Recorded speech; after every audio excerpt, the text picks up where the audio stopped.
এখন দেখো controlling parameter of thinning. Controlling parameter বলতে তোমার ওই ফ্যাব্রিক স্পিড, মানে দেখো এটার ক্ষেত্রে কল্পনা করো, মানে এই যে হিটেড প্লেট, এর উপর দেখি ফ্যাব্রিকটা পাস হচ্ছে, মানে ফ্যাব্রিকটা এভাবে আসতেছে, ফ্যাব্রিকটা তো যাচ্ছে, মানে স্পিড বলতে ফ্যাব্রিকটা কোন স্পিডে তোমার এই যে হিটেড প্লেটের উপর দিয়ে যাবে বা ফ্লেমের উপর দিয়ে যাবে, মানে কত বেগে ফ্যাব্রিকটা যাবে আর কি, তাই না?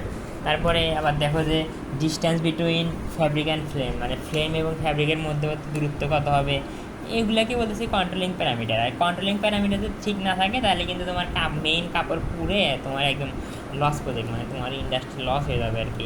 তো ফ্যাব্রিক স্পিড, হ্যাঁ ফ্যাব্রিক স্পিড মানে কি যে মনে করো এই যে এখানে খেয়াল করো, এই যে ফ্লেমের মধ্যে ফ্যাব্রিকটা যাচ্ছে, ফ্যাব্রিক এদিক থেকে আসতেছে, এদিক দিয়ে পাস হচ্ছে, তার মানে ফ্যাব্রিক স্পিড মানে ফ্লেমের মধ্যে কত স্পিডে ফ্যাব্রিকটা আমার পাস করবে, মানে ফ্যাব্রিকটা কত স্পিডে যাবে, তাই না? ওটা হলো ফ্যাব্রিক স্পিড। এখন একটা জিনিস খেয়াল করো, ফ্যাব্রিক স্পিড সাধারণত কত হয়, 50 থেকে 60 মিটার পার মিনিট। আচ্ছা, তো দেখো ফ্যাব্রিক স্পিড মানে আচ্ছা জিএসএম মানে তো জানো যে গ্রাম পার স্কোয়ার মিটার, মানে জিসিএম মানে জিসিএম দ্বারা বোঝায় ফ্যাব্রিকের ভর, জিসিএম দ্বারা বোঝায় ফ্যাব্রিকের ভর, কেজি দ্বারা যেমন ভর বোঝায় তেমনি জিসিএম দ্বারা কি জিএসএম দ্বারা ফ্যাব্রিকের ভর বোঝায়, মানে মানে 1 বর্গমিটার ফ্যাব্রিকের ওজন কত গ্রাম এটা। তো লো জিসিএম মানে কি, আর আচ্ছা লো জিসিএম মানে ফ্যাব্রিকের ভর কম, মানে ওজন কম, আর হাই জিসিএম মানে কি ফ্যাব্রিকের ওজন বেশি। লো জিসিএম মানে ফ্যাব্রিকের ওজন কম, তার মানে কি ফ্যাব্রিকটা চিকন।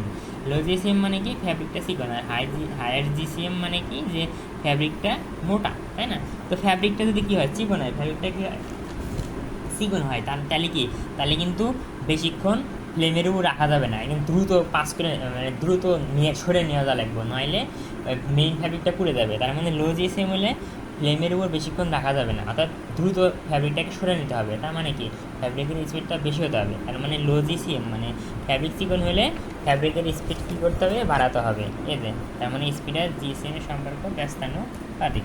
Distance fabric and flame.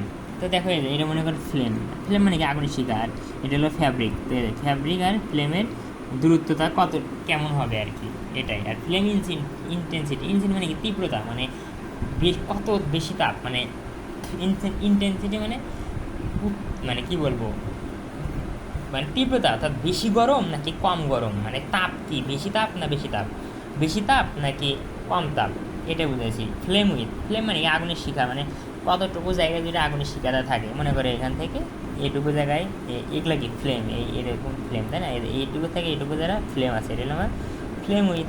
এই তো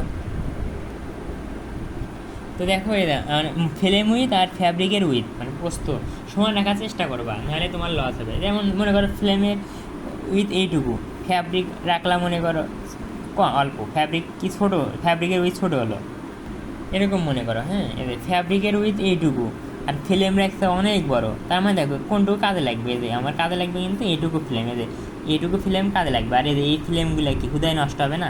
আর ফ্লেম তৈরি করতে কি গ্যাস লাগে না? তাহলে তোমার গ্যাস নষ্ট হবে। তার মানে মনে রাখবা পোস্ত, ফ্যাব্রিকের পোস্ত আর ফ্লেমের পোস্ত মানে কি হয়, সমান রাখার চেষ্টা করবো আর কি, তাহলে লাভবান হবা।